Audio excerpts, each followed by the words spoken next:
Pernah kepikiran nggak sih, gimana ceritanya dua orang yang tadinya nggak saling kenal, bisa klik, terus jadi pasangan seumur hidup? Ini pertanyaan yang kayaknya dialamin semua orang ya. Dan ternyata ada semacam polanya loh di baliknya.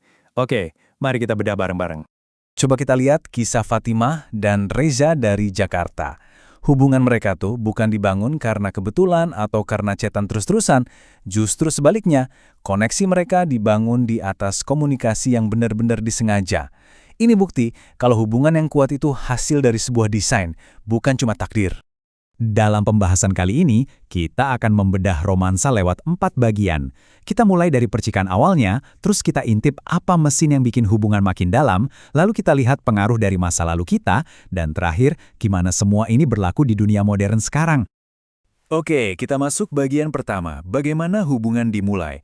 Walaupun rasanya kayak sulap atau keajaiban, perjalanan sebuah hubungan itu seringkali ada tahap-tahapnya yang bisa kita prediksi. Mari kita lihat prosesnya. Jadi, secara umum ada 4 tahap. Dimulai dari kontak, ini masih kenalan di permukaan aja.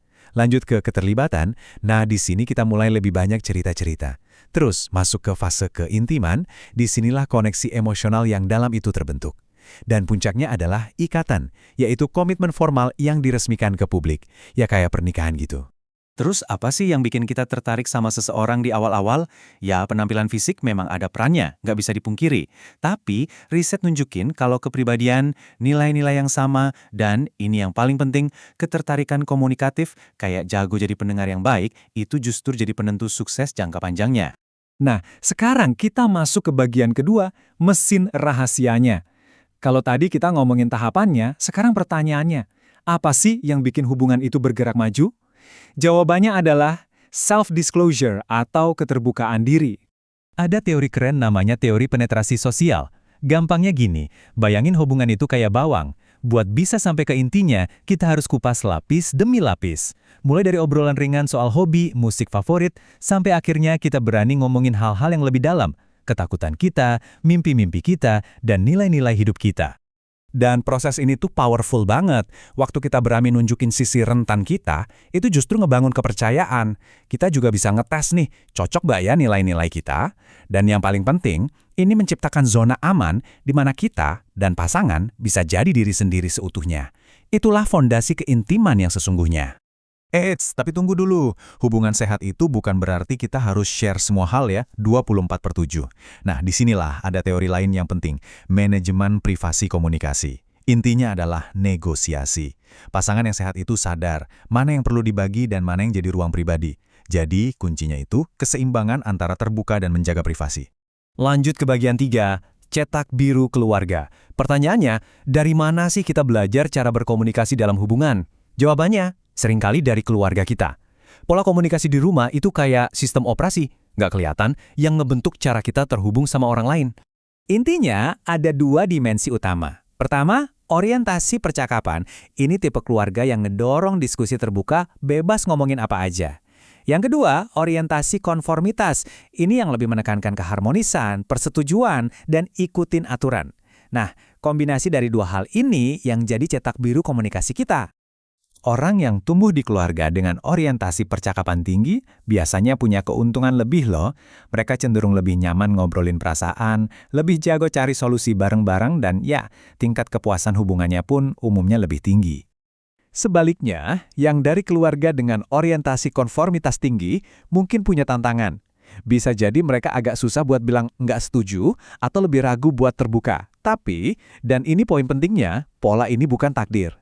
Kita bisa kok belajar dan mengubah gaya komunikasi kita seiring waktu. Oke, bagian terakhir, romansa di dunia saat ini.